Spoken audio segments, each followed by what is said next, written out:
영적 시력을 회복하자라는 제목으로 함께 은혜를 나누겠습니다. 2022년에 새로운 해가 밝았습니다.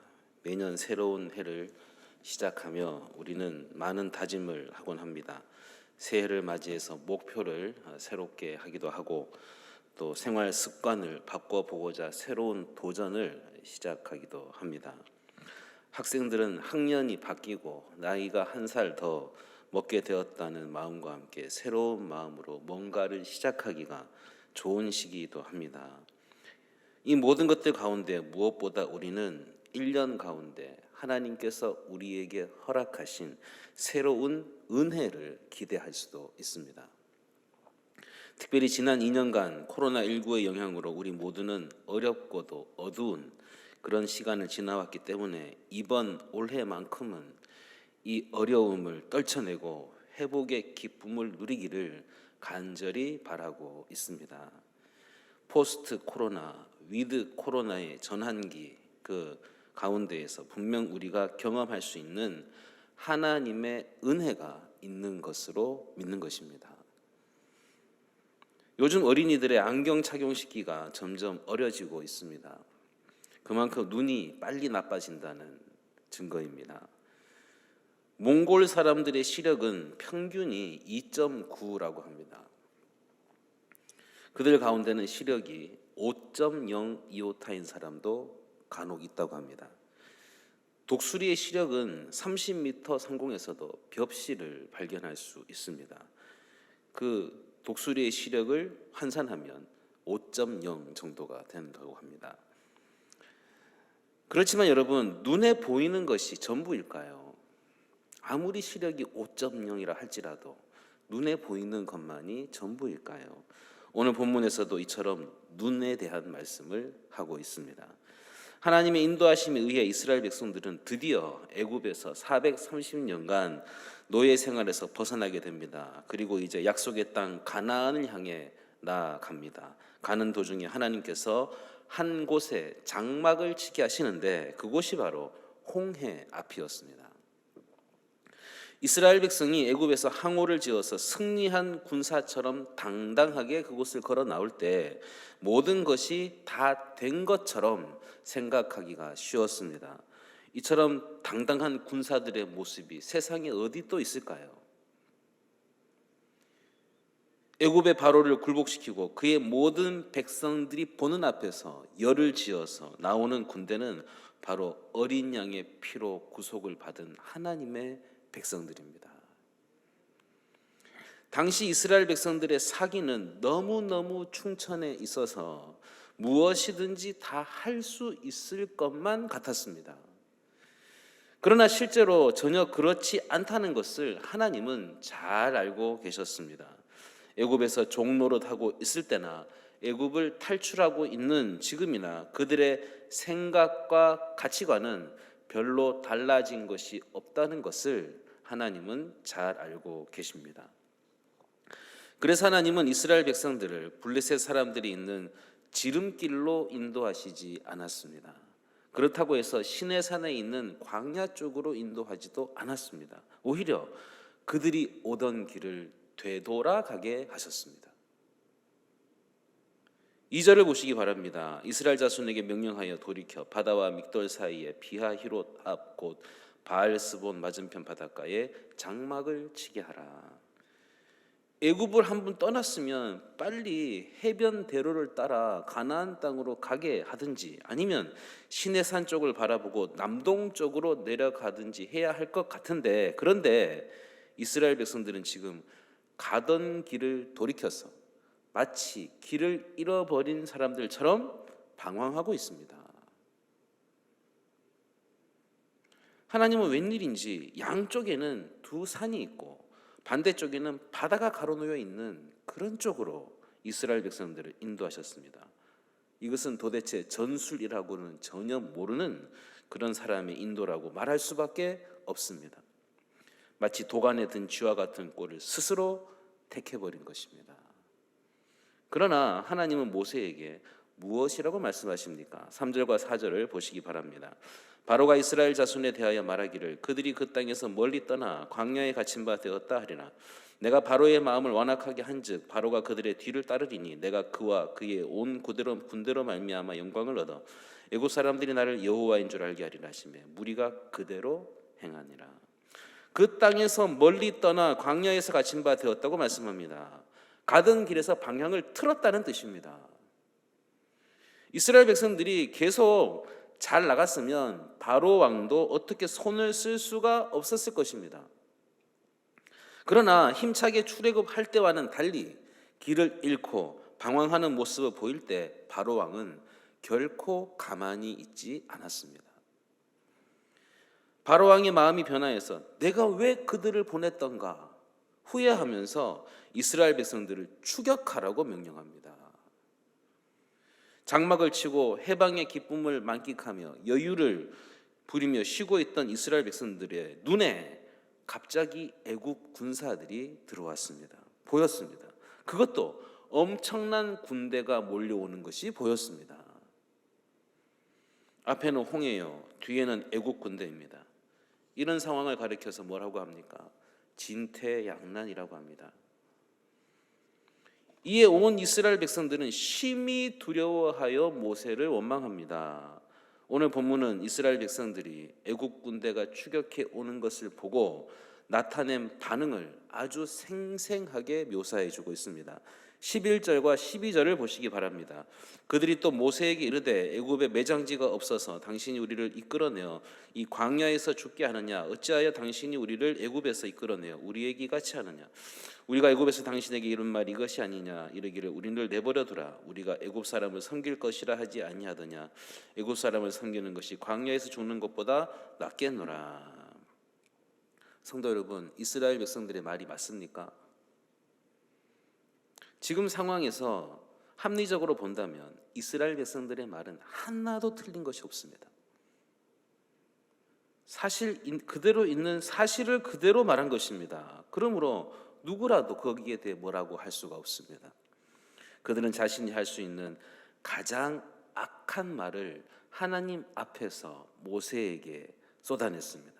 왜 애굽에는 매장지가 없어서 여기까지 끌고 와서 우리를 죽이려고 하느냐? 이것이 10가지 재앙을 목격한 자들의 모습입니까? 사실 이것이 우리 모두의 모습입니다. 우리가 예수를 믿고 난 후 어떤 일이 내 뜻대로 되지 않으면 우리는 이런 후회에 빠지게 됩니다. 내가 왜 하필 이렇게 젊었을 때 예수를 믿어서 이런 고생을 하고 있는가? 차라리 아무것도 모르고 세상 방식으로 다 살고 난 후에 늙어서 예수를 믿으면 그러면 더 좋았을 텐데. 그리고 자신이 영적으로 침체되면 영적으로 도움받을 수 있는 사람을 찾아가시는 것이 아니라 같이 실컷 욕할 수 있는 사람을 찾아갑니다.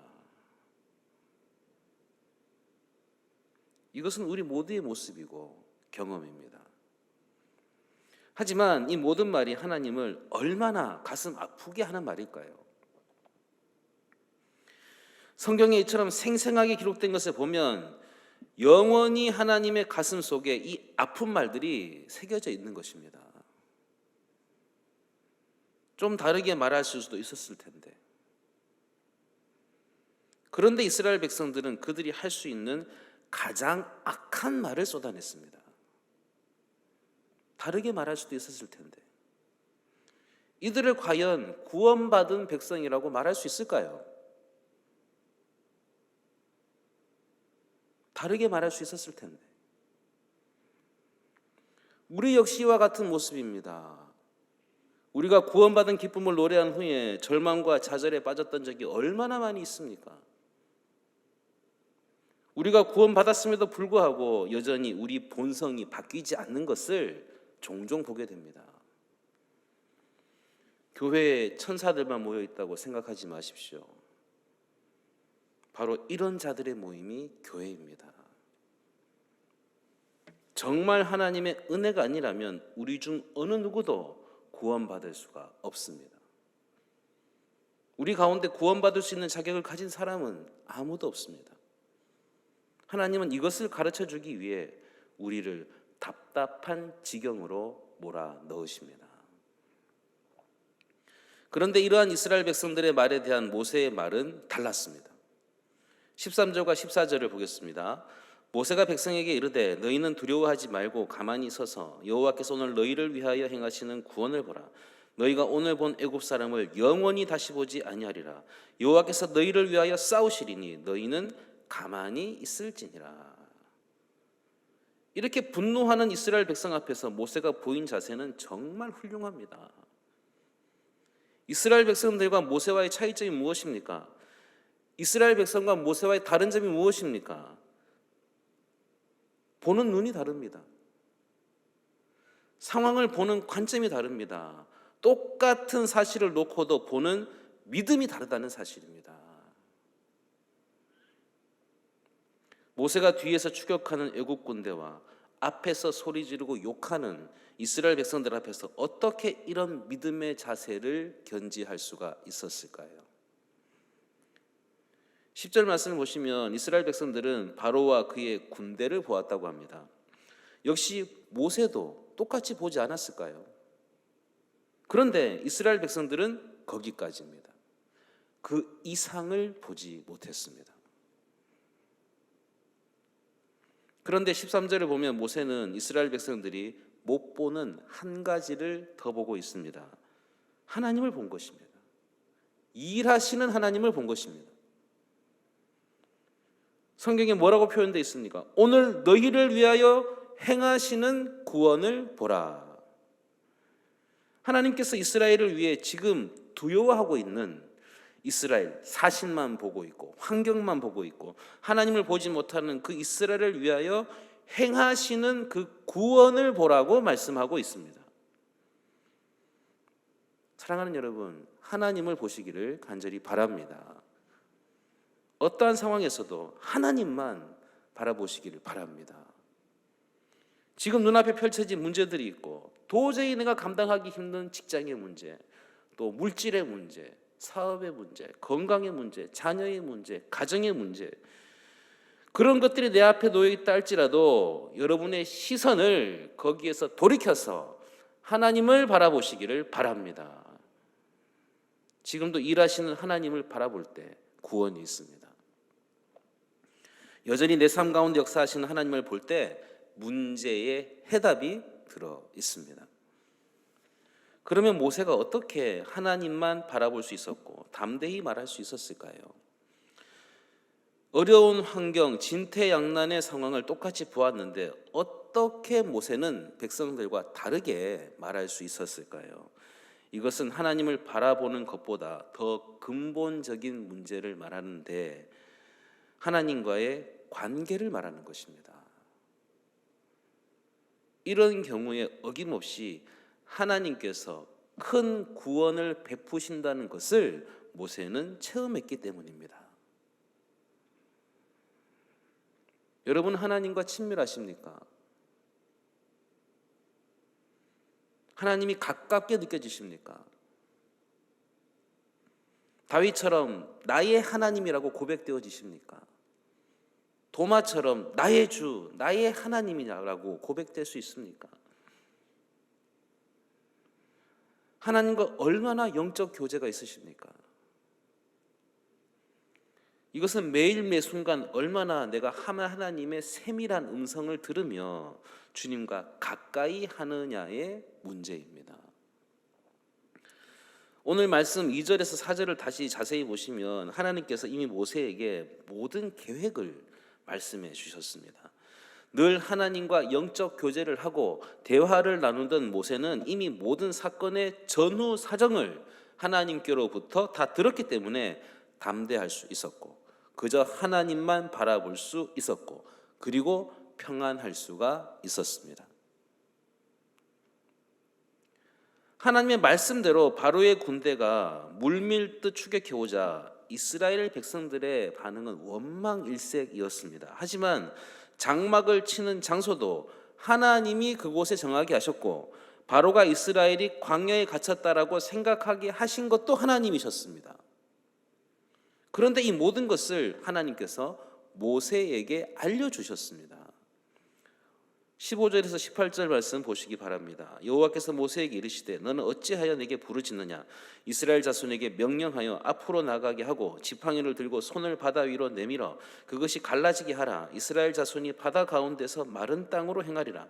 내가 애굽 사람들의 마음을 완악하게 할 것인즉 그들이 그 뒤를 따라 들어갈 것이라. 내가 바로와 그의 모든 군대와 그의 병거와 마병으로 말미암아 영광을 얻으리니 내가 바로와 그의 병거와 마병으로 말미암아 영광을 얻을 때에야 애굽 사람들이 나를 여호와인 줄 알리라 하시더니, 지팡이를 들고 손을 바다 위로 내밀면 바다가 갈라질 거라고 하나님께서 알려주십니다. 국가대표 선수들이 올림픽에 나가서 외국 선수들과 시합을 할 때 이미 이긴 경기를 재방송으로 볼 때 그때 마음이 어떻습니까? 이미 이긴 경기를 재방송으로 볼 때 조마조마해하면서 보는 사람은 좀 문제가 있는 사람입니다. 다 이긴 경기를 재방송으로 다시 볼 때는 마음이 편안합니다. 비록 지금 상황이 우리 대표팀이 엄청나게 밀리고 있다 할지라도 걱정 없습니다. 왜냐하면 결국 이길 것을 알기 때문입니다. 바로 이것입니다. 모세는 이미 하나님으로부터 모든 계획을 다 들었습니다. 이미 이긴 싸움입니다. 그런데 이스라엘 백성들은 이러한 사실을 보지 못했기 때문에 걱정하고 있고 두려워하고 있습니다. 우리는 다 안정된 길을 걸어가기를 원합니다. 그러나 하나님께서 인도하시는 길은 결코 안정된 길이 아닙니다.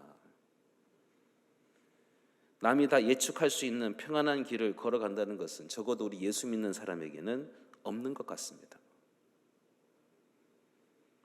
절망스럽고 너무나도 잘못된 지경에 빠진 그것이 잘못된 것이 아니라는 사실입니다. 모세의 지도력이 모자라서 그런 것도 아니었고 길에 대한 군사 지식이 모자라서 그렇게 된 것도 아닙니다. 이것은 하나님께서 시키신 것이고 하나님의 길을 보여주기 위한 것입니다. 그러므로 우리가 하나님의 뜻에 순종하다가 그 결과가 너무 나빠서 절망 상태에 빠졌다 할지라도 낙심하지 말고 조용히 하나님이 일하시는 것을 기다릴 수 있어야 합니다. 그럴 때 사람의 소리를 듣지 마십시오. 만약 모세가 사람의 말을 들었다면 어떻게 되었을까요? 물에 빠져 죽는 것밖에는 없었을 것입니다. 모든 가능성은 다 막히고 백성들은 분노에 차서 소리치고 뒤에서는 애국 군대가 죽이려고 담배 달려듭니다. 이것들 가운데 어느 하나만 바라보더라도 모세는 죽을 수밖에 없었을 것입니다. 하지만 모세는 수많은 이스라엘 백성들을 보지 않았습니다. 애굽의 수많은 군사들도 보지 않았습니다. 600대의 병거를 보지 않았습니다. 모세는 오직 하나님만을 바라보았습니다. 이 모든 것을 명한 분은 하나님이시다. 이 일을 야기시키신 분은 하나님이시다. 하나님께서 하셨다면 하나님 안에 분명히 답이 있다. 이것이 모세의 믿음이었습니다. 모세는 하나님께서 직접 애국 군대와 싸우실 것을 믿었고 이처럼 가로막힌 상황 속에서도 하나님께서 어떤 일을 행하실 것을 믿었습니다. 우리는 돌아갈 수 없습니다. 언젠가는 남아있는 한 길도 없어질 때가 올 것입니다. 그렇게 믿었던 것들이 휴지 조각으로 나타날 때가 있을 것입니다. 그때 감사하십시오. 그때 자기 자신을 미워하지 마십시오. 그때 하나님께서 하시는 것을 보십시오. 그리고 하루 이틀, 한 달, 1년 그 이상이라도 인내하며 기다리시기 바랍니다. 하나님께서 주신 어려움은 반드시 하나님께서 해결해 주십니다. 세상이 손을 댈 수 없습니다. 여기에 내가 손을 댄다는 것은 나 스스로가 파멸을 자초할 뿐입니다. 오늘 이 말씀을 가지고 주회를 거쳐서 교리화로 나아갈 때 신뢰의 부분이 더 큽니다. 하나님을 향한 신뢰. 가만히 있으라고 말씀하십니다. 가만히 있으라는 게 무슨 의미일까요? 내가 할 수 있는 게 없습니다. 신뢰하고 하나님께 맡겨라.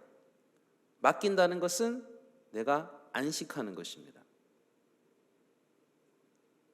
그러면 하나님께서 완성시켜 주십니다.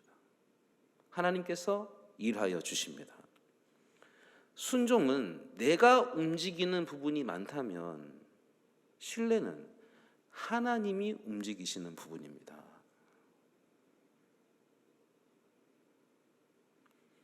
하나님이 일하시는 것입니다. 하나님이 일을 다 할 거니까 너희는 가만히 있어라. 사실 가만히 있는 게 쉬운 게 아니거든요. 가만히 있는 게 뭡니까? 이게 바로 철저하게 하나님을 신뢰하는 것입니다. 그러므로 여러분 웬만하면 오랜 기간 동안은 좀 기도하면서 하나님께 맡기십시오. 가만히 서서 하나님께 맡기는 것, 그것이 오히려 살아갈 수 있는 힘이 되어줄 것입니다. 우리가 2022년 살아갈 때지만 우리가 알고 가는 게 아닙니다. 믿고 가는 것입니다. 하나님께서 합력하여 선을 이루신다. 좋은 것을 주신다. 분명히 내가 생각하는 상상하는 것보다 더 좋은 것을 주신다. 내가 기획했던 것보다 더 훨씬 좋은 것을 주신다는 것을 믿고 가는 것입니다. 이사야 55장 8절에서 9절 말씀을 보면 이렇게 말씀합니다. 이는 내 생각이 너희의 생각과 다르며 내 길은 너희의 길과 다름이니라. 여호와의 말씀이니라. 이는 하늘이 땅보다 높음같이 내 길은 너희의 길보다 높으며 내 생각은 너희의 생각보다 높음이니라. 우리가 생각하는 것보다 더 다른 길이 벌어진다는 것입니다. 이스라엘 백성들이 홍해의 길이 열릴 것을 상상해나 했겠습니까? 아무도 상상 못했습니다. 홍해 길이 열렸다가 물이 덮여서 애국 군대를 다 진멸시키고 그리고 홍해가 닫혀버립니다. 잠재적인 위험 요소를 다 제거해 버렸습니다. 그러니까 하나님의 생각은 그냥 우리를 위험에서 건져주시는 정도로 끝나는 게 아니라 더 먼 미래의 후방을 탄탄하게 해주시는 것입니다. 그래서 광야에서 40년 동안 헤맬 때에도 결코 애국 군대가 다시 잡으러 왔다는 얘기가 나오지 않습니다. 기껏해야 아말렉 족속 정도가 공격해 오는 겁니다. 하나님의 높은 생각입니다.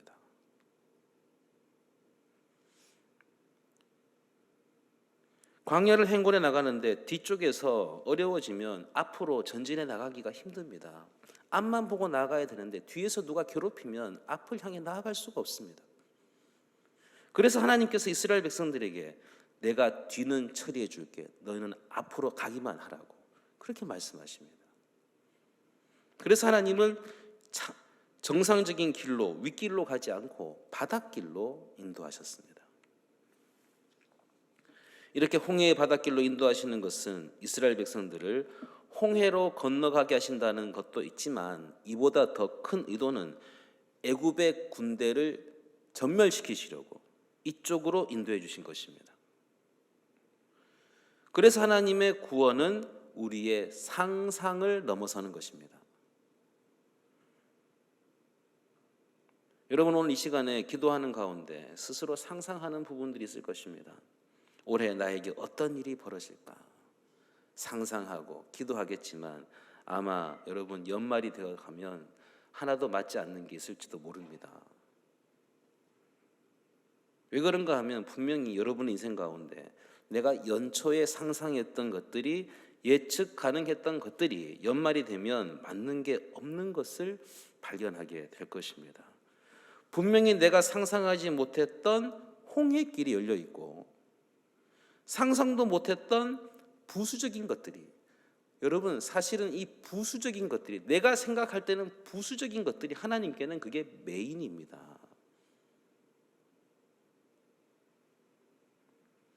애국 군대를 전멸시켜 버리는 것입니다.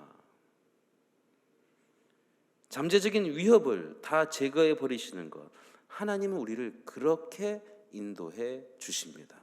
내 생각 말고 하나님께 믿고 맡기고 나아갈 때 훨씬 강력하다는 것을 우리는 깨닫게 될 것입니다. 여러분의 인생 가운데에도 홍해의 길에 구원을 맛보는 그런 올 한 해가 될 수 있기를 간절히 바랍니다. 그리고 잠재적인 위협을 다 제거해 버리시는 그런 구원을 맛보는 올 한 해가 될 수 있기를 간절히 바랍니다.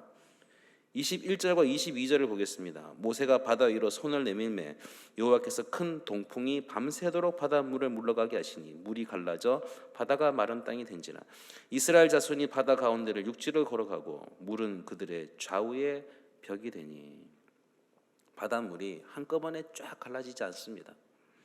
성경을 잘 보면 밤새도록 동풍이 불어서 바닷물이 조금씩 갈라졌습니다. 여러분, 엄청난 바람이 밤새도록 부니까 이 백성들이 얼마나 두려웠을까요? 그런데 밤새도록 불다가 24절에 보니까 새벽에 가서야 길이 열립니다. 그러니까 여러분, 새벽 기도는 어떤 시간이에요? 새벽 기도는 기적의 시간입니다. 한번 따라 합시다. 새벽 기도는 기적의 시간입니다. 내일 새벽에 꼭 볼 수 있기를 바랍니다. 홍해가 언제 갈라졌어요? 새벽에 갈라졌어요. 여리고성이 언제 무너졌어요? 새벽에 무너졌어요. 예수님이 언제 부활하셨어요? 새벽에 부활하셨어요. 오순절 성령 강림이 언제 일어났습니까? 오순절날 마가 다락방에서 기도하고 있던 120명의 제자들이 성령을 체험합니다. 그리고 성령 받은 제자들은 밖으로 뛰어가서 그들이 예수님께 듣고 보고 배웠던 대로 복음을 전합니다. 제자들이 복음을 전하는 것을 보고 신기하게 생각한 사람들은 사도행전 2장에 보면 이렇게 말합니다. 이들이 갈릴리 사람들인데 우리가 각 사람이 난곳 방언을 듣게 되는 것이 어찌 됨이냐라고 말하면서 저들이 하는 짓을 보니 아마도 새 술에 취한 것이 분명하다 라고 조롱했습니다. 그러자 베드로가 자기들에게 저들에게 말하기를 요엘서의 예언의 말씀을 전합니다. 여러분, 제 이야기를 들어보십시오. 지금은 오전 9시입니다. 우리가 아침부터 술 먹고 취할 사람이 절대로 아닙니다. 우리가 새 술에 취한 것과 같이 보이는 것은 요엘 선지자의 예언이 이루어졌기 때문입니다. 여러분, 아침 9시에 베드로가 설교했으니까 여러분, 이들이 언제 성령을 받았어요? 언제 외국어를 했습니까? 새벽 기도 시간에 받은 거예요. 그리고 아침 9시에 나가서 전도한 겁니다.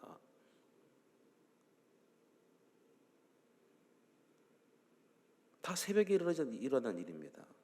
하나님의 때, 하나님의 시간, 이 카이로스의 시간이 있다는 것입니다. 아무 때나 벌어지는 게 아니라는 거예요.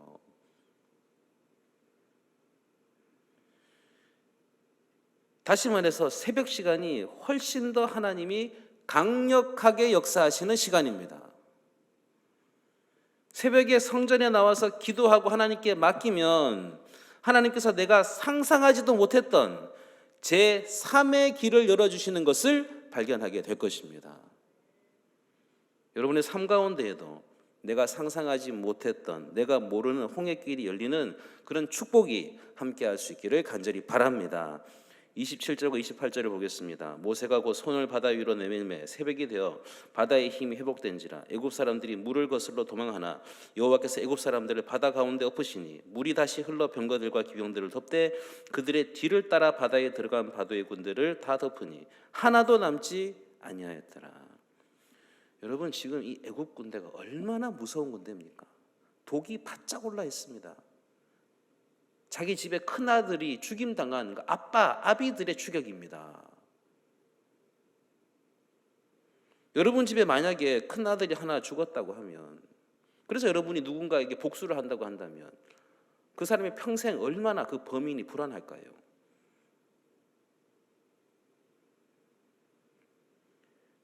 그것도 7절에 보니까 선발된 병거 600대와 애굽의 모든 병거를 동원해서 추격해 오고 있습니다.